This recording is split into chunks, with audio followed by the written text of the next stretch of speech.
Então, o que já foi descoberto lá na década de 70 é que a Braxpira, rio dizenteria, ela requer a presença de outras bactérias para a expressão da doença. Ou seja, Hum. ela sozinha, ela não vai causar, né, não vai desencadear os sinais clínicos, mas ela precisa de uma outra bactéria ou um perfil bacteriano ali que favoreça a sua colonização, multiplicação e a causa, né, causando os sinais clínicos da diarreia com sangue nos animais.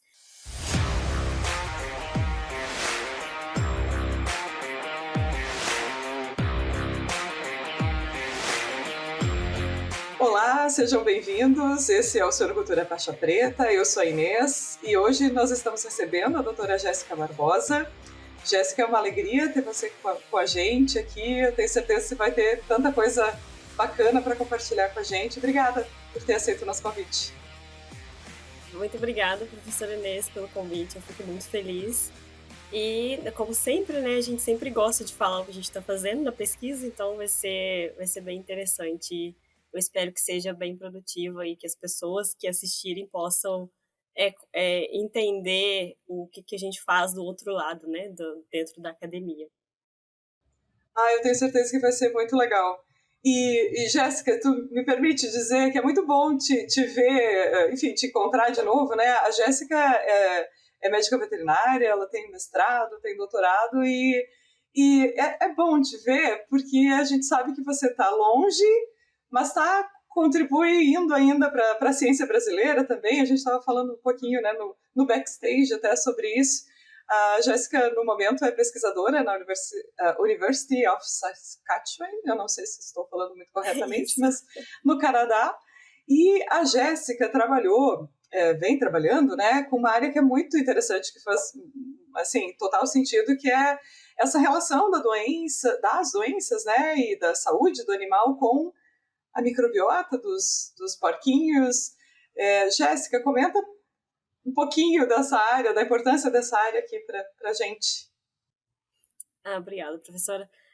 Então, acaba que durante a graduação, mestrado, doutorado, eu sempre fui muito focada na parte de saúde intestinal, mas voltado um pouco para nutrição. Mas no meio do caminho eu me encontrei, eu posso dizer que eu comecei me apaixonei pela saúde intestinal, mas voltada a entender a fisiopatologia de doenças entéricas e também a relação do microbioma intestinal com o desenvolvimento ou, por exemplo, que a gente vê muito na medicina humana também, a relação da microbiota intestinal na saúde e na doença. Então, é bem complexo, assim, a gente não entende quase nada, tem muita coisa para entender, mas é um mundo completamente fascinante quando você começa a fazer as relações e principalmente quando você aplica, né, quando você traduz o que você encontra aqui na academia e que você consegue trazer e aplicar soluções práticas, no nosso caso aqui, para a suinocultura. Então, é uma área que eu me identifiquei muito e eu gosto bastante. A DSM-Firmenich pode ajudá-lo a preparar, proteger e apoiar a resiliência dos seus leitões, fornecendo experiência local em suínos e soluções completas e personalizadas para ajudá-lo a concretizar a sua visão. A DSM-Firmenich está moldando o futuro dos cuidados com suínos. É muito legal. Eu gostaria de saber mais a respeito disso, sabe? É uma área também que me fascina muito.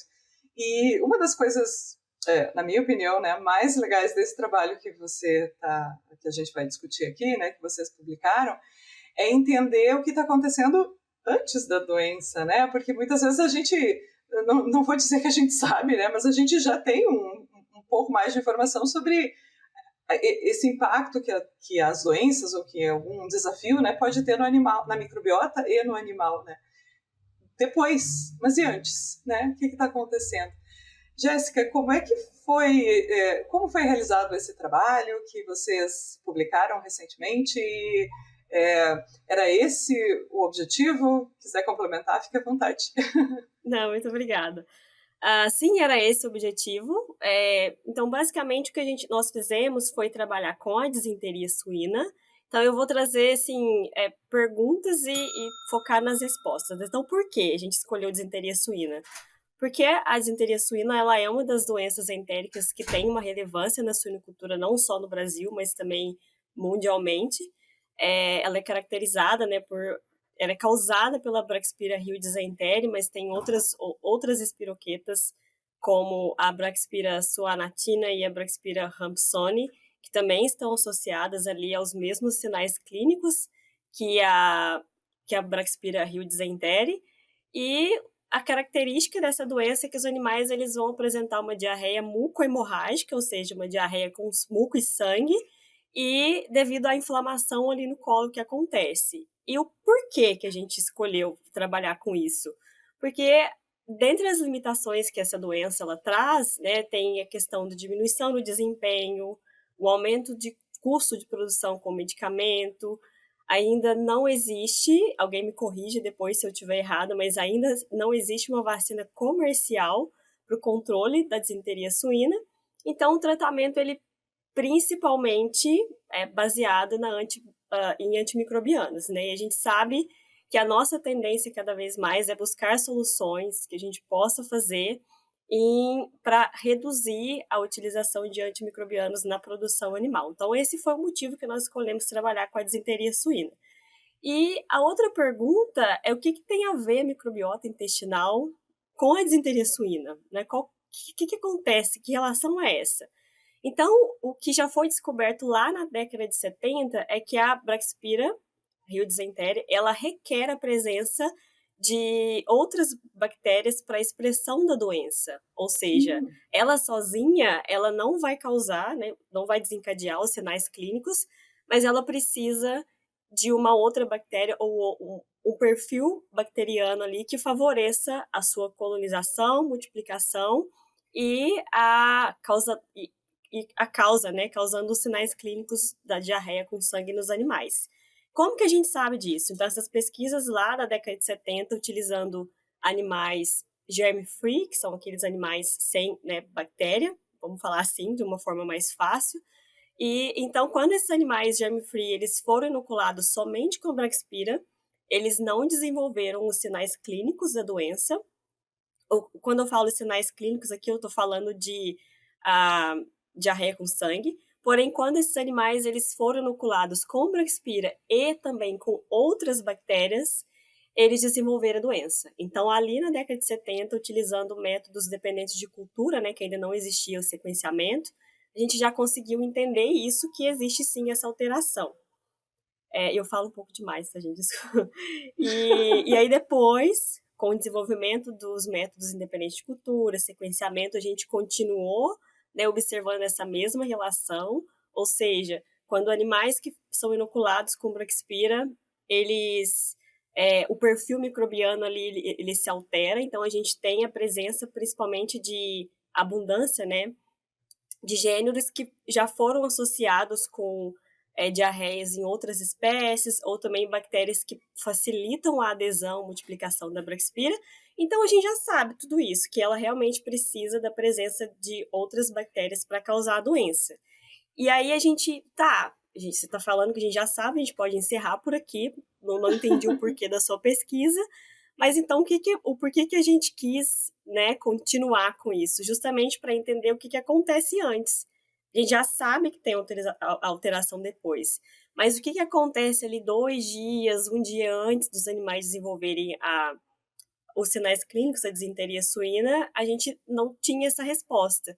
E foi basicamente o que o nosso trabalho ele buscou entender, que foi caracterizar essa composição do microbioma fecal, né, dos animais, imediatamente antes do desenvolvimento dos sinais clínicos da disenteria suína. Ai, que legal. Eu estou com vontade de perguntar, e o que acontece uns 2 dias antes? Mas eu tenho que te perguntar, vocês inocularam, fizeram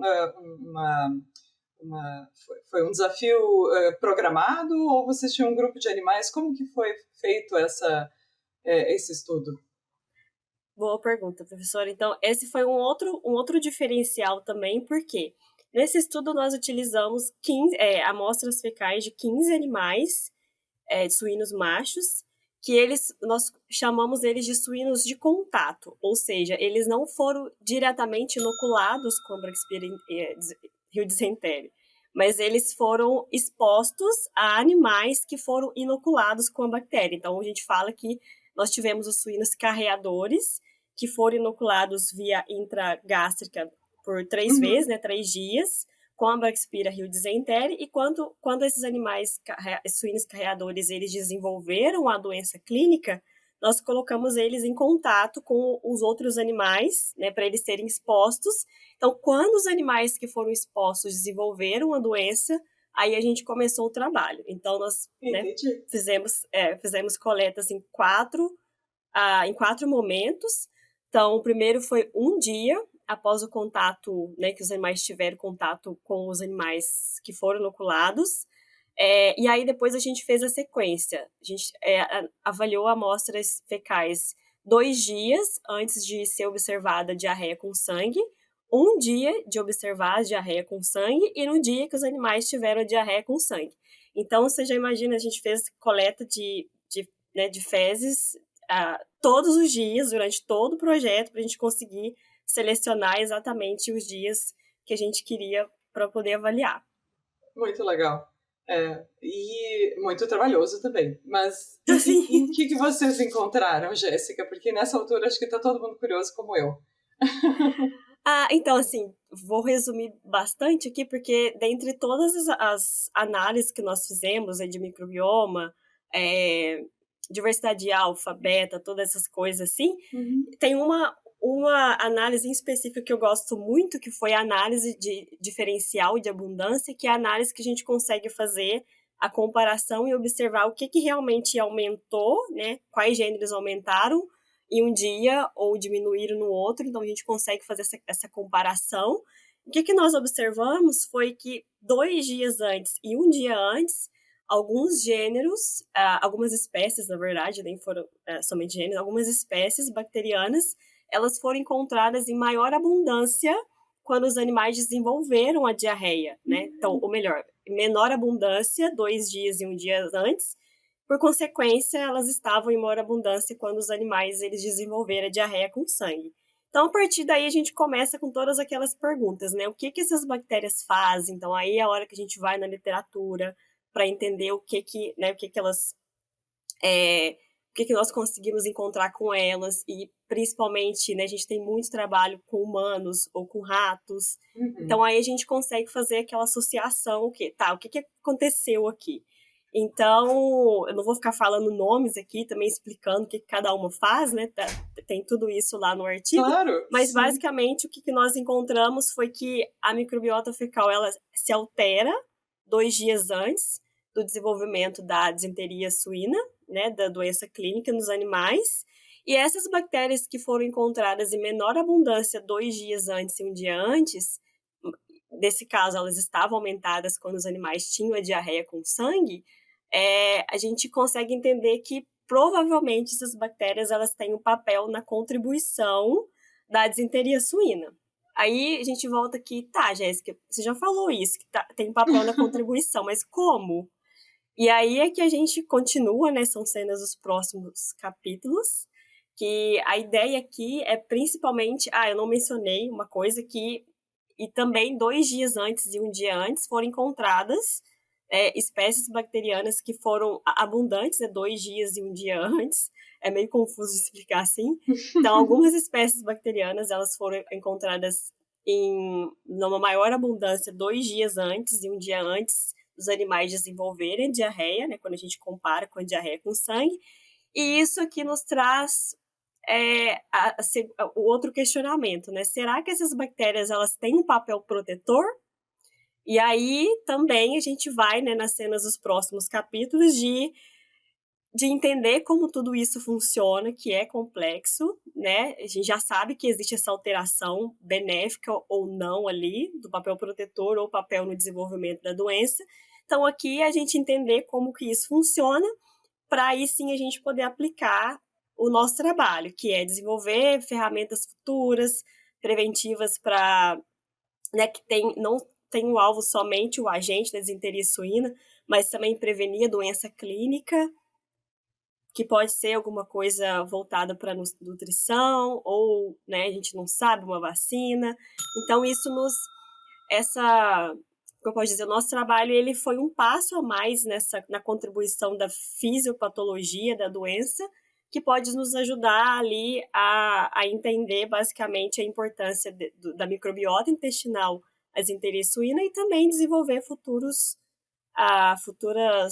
ferramentas, futuras estratégias no controle da doença. Então, basicamente, Muito legal. a gente tem a continuação, está continuando os trabalhos, né? Então, daqui 1 ano, não sei, 2 anos, a gente pode ter alguma resposta a mais, mas foi basicamente esse o nosso trabalho. Que legal, Jéssica. É aquilo, né? Cada um traz uma pecinha, parece, assim, para montar o quebra-cabeça, né? Mas, no fim, todo mundo está colaborando para entender isso, né? É tão complexo, é tanta coisa acontecendo ao mesmo tempo. Mas que bacana, é muito legal o teu trabalho. Foge um pouquinho da minha área, do meu entendimento, porque, né, tudo que vai para lá de doença, eu me aperto, mas eu gostei muito de ler o teu trabalho. Parabéns. Muito obrigada, professora. A gente acha, né, vamos conseguir resolver todos os problemas, mas uma pecinha ali do quebra-cabeça já ajuda, já clareia muita coisa para nós. Então, eu gosto bastante. Ele é o meu queridinho, né? Eu acho que já ficou meio... É o meu queridinho do doutorado, com certeza.